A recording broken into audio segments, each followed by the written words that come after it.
À la maison, En voiture, au bureau, partout, on vous accompagne. Merci de nous écouter. Mesdames et messieurs, bonjour. Merci de toujours préférer Radio Afrique Santé 2024 dans ma cité. C'est vite chez vous.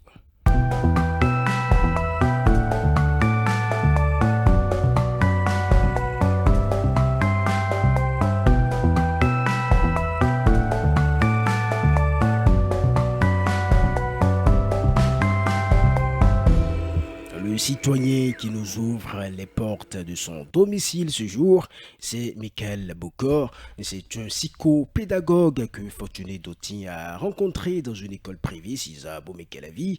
Avec lui, Fortuné Doti a parlé bien évidemment des préparatifs de fête de fin d'année. Michael Bokor a une manière particulière de fêter le 1er janvier. Pas de sortie, pas d'alcool. Fortuné, bonjour. Ewan, bonjour auditeurs et internautes de Radio Afrique Santé, bonjour. Parlez-nous de votre hôte du jour. Allez, Michael Bokor, comme vous l'avez dit tout à l'heure, est un psychopédagogue.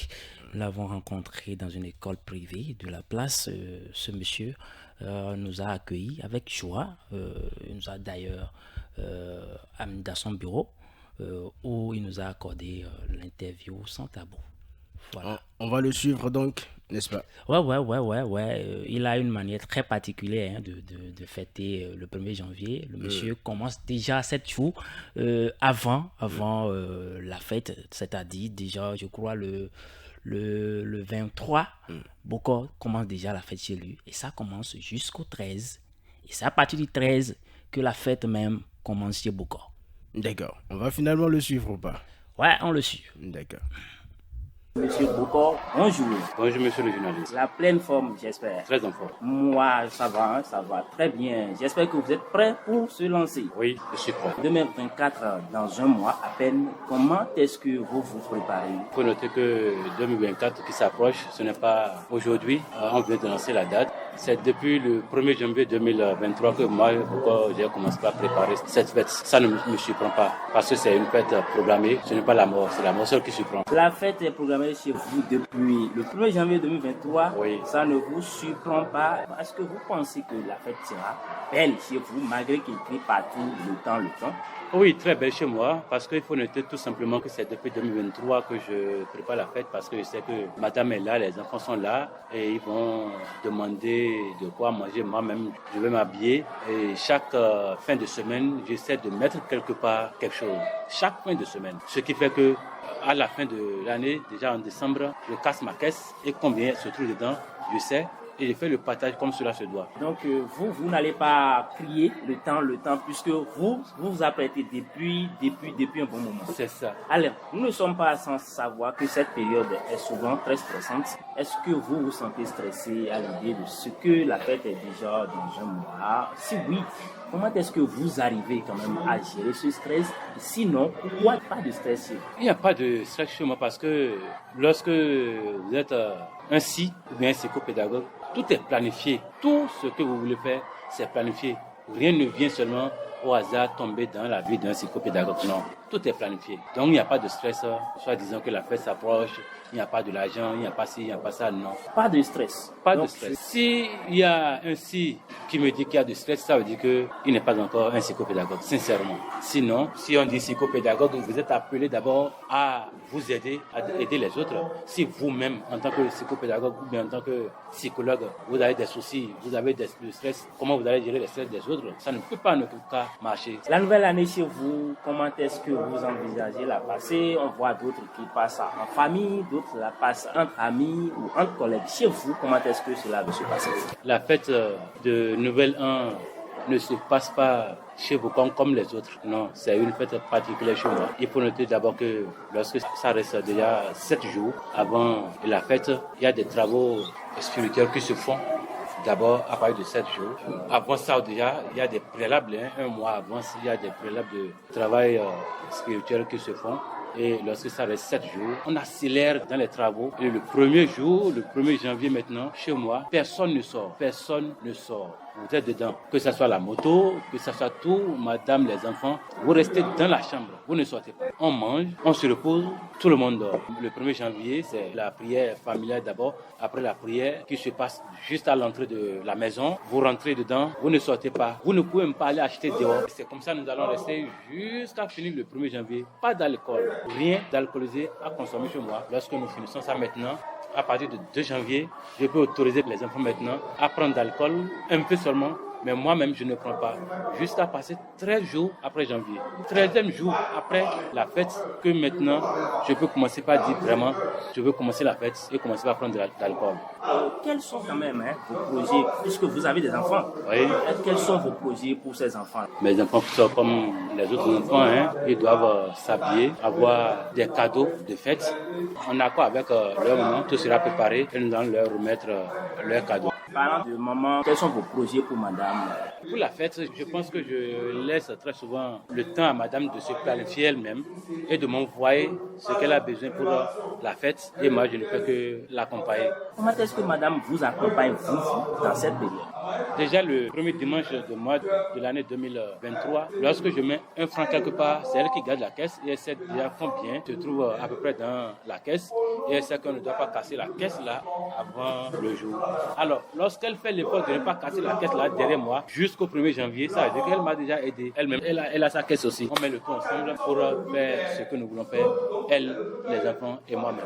Donc on sait aujourd'hui au Bénin, partout d'ailleurs dans le monde, vous allez voir, c'est l'homme qui s'occupe de tout. Quand la fête s'approche, madame va attendre que papa sort de l'argent de la poche avant qu'elle ne se stresse. Est-ce que c'est le cas chez vous? Non, ce n'est pas le cas exactement chez moi, d'autant plus que lorsqu'elle est venue chez moi, elle a compris que Boko Michael n'est pas comme les autres. Il ne fonctionne pas comme les autres exactement. Donc c'est des principes et elle a commencé à respecter ces principes-là. Ça fait que le 25 ou bien le 24 janvier, quand elle casse sa caisse, elle est contente de dire voilà ce que j'ai trouvé pour la fête. Cette caisse, ce n'est pas une caisse de réalisation, mais c'est pour vivre l'ambiance de la fête du 25 décembre au 13 janvier au fêtes. C'est pour vivre l'ambiance là que nous avons initié cette caisse-là et elle respecte ça aussi comme cela se doit. Elle casse ça, moi mais je casse pour moi et voilà maintenant la planification. On met tout ensemble et je la remets ça et j'ai. C'est une très belle initiative que nous allons d'ailleurs inviter nos amis internautes et auditeurs de Radio Afrique Santé à quand même essayer. Monsieur Bouko, parlons fait. Nous savons que c'est une période de bonheur, de joie et tout ce qui va avec. Alors, est-ce que Monsieur Bouko a-t-il une musique qu'il préfère écouter pendant la période de fête pour s'enjailler? Oui, comme plusieurs Béninois, j'aime très souvent les artistes de chez nous, en particulier l'artiste Ayekoto et ensuite Bézé. Si ça arrive un 1er janvier que je n'écoute pas les deux artistes là, c'est tout comme si je n'ai pas encore commencé la fête. Ochomida soche no ai kombo njahuvi mondido meha kuluno gbeno pema do ajalono mesi nue pedo hando nche ochomido asoche no ai kombo njahuvi mondido meha kuluno gbeno upejemando nubo nkunkodo kweo fi fonganji basilo fonganji bo agbasaro jogun zoki hansi no gbedagbe teso ugbene nubo zoki kunkodo kweo fi fonganji basilo ka fonganji bo agbasaro jogun zoki hama bo gbedagbe teso ugbene akulu no mesi nuwe pedo hando nche Uchomiro asoche uno ai kombo njahovi mondi do mea akulu no mesino patumana nute uchomiro asoche uno ai kombo njahovi mondi do mea. En fond sonore, c'est bien sûr avec Bézé. On aurait aimé entendre Michael Bouko lui-même chanter, n'est-ce pas, Fortuné?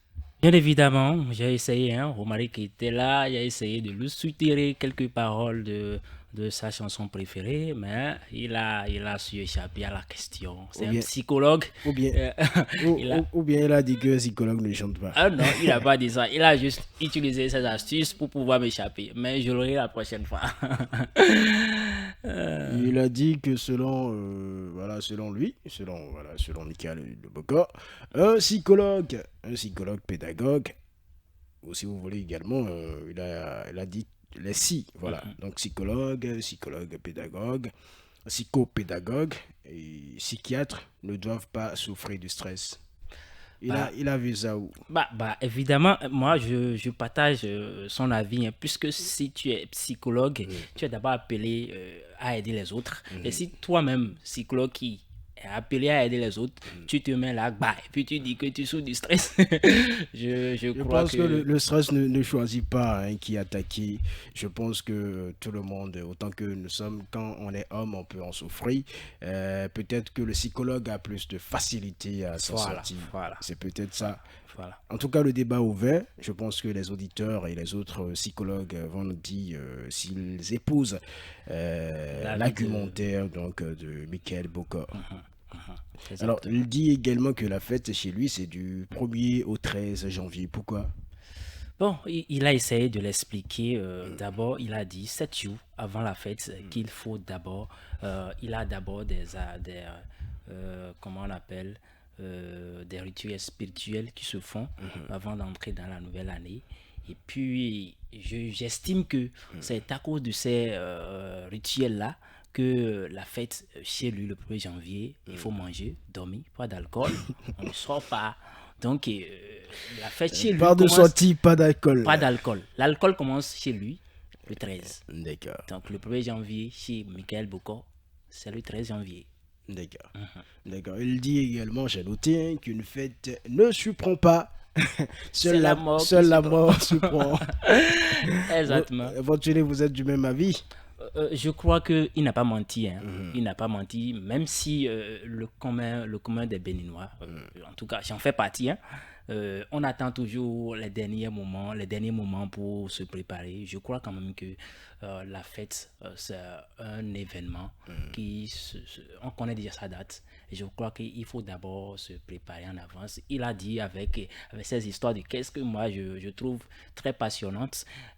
C'est vrai que c'est pas facile. Puisque quand tu te mets à dire, bon, j'achète une caisse ou je ne commence pas à cotiser 100 francs pour les fêtes, un jour comme ça, tu constates qu'il n'y a rien à manger dans la chambre et tu es obligé ça m'est déjà arrivé plusieurs fois, tu es obligé de casser cette caisse et puis sortir ce qui est. Donc, si il arrive quand même à avoir cette rigueur de pouvoir le faire, moi je crois que c'est une très belle initiative. Est-ce que c'est pas parce que il n'a pas encore eu une situation qui l'a amené à casser la caisse, puisque quand quand vous tombez malade, ou bien quand votre enfant tombe malade et que vous n'avez pas les moyens, ou bien quand c'est grave, vous êtes obligé de briser la caisse et de casser la caisse. Ouais. Vous n'allez pas dire que l'argent là est réservé pour la fête.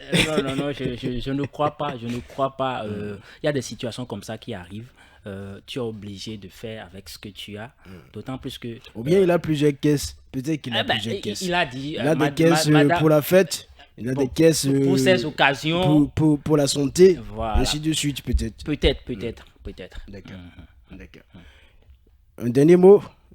Je crois que, comme l'a dit Michael Bokor, j'estime que la fête sera belle chez lui et avec sa famille. Je pense qu'ils vont passer... que lui il ferme la porte. On peut même pas entrer. Si on peut pas sortir, ça veut dire qu'il n'y a pas d'invité qui peut entrer. Sinon, on aurait pu faire un tour chez Michael pour faire le constat. Si on rentre, ou quand même, on peut partir, même si nous pas, on peut rester de l'autre côté et dire oh. Je crois que ce que nous allons faire, on ira chez lui le 20 novembre et on va quitter là-bas le 14 janvier. La radio, on laisse la radio aquí. On va laisser la radio à Nadira tes consorts. Ah bon, donc on doit participer au rituel. Bien évidemment. D'accord. Allez, Fortuné, merci. Je ne peux que souhaiter bonne fête par anticipation à Michael Bokor et à toute sa famille. Pourquoi pas à nos auditeurs qui nous suivent matin, midi, soir. Merci également à nos auditeurs qui nous suivent matin, midi et soir. On se retrouve demain pour un autre numéro de 2024 dans ma cité.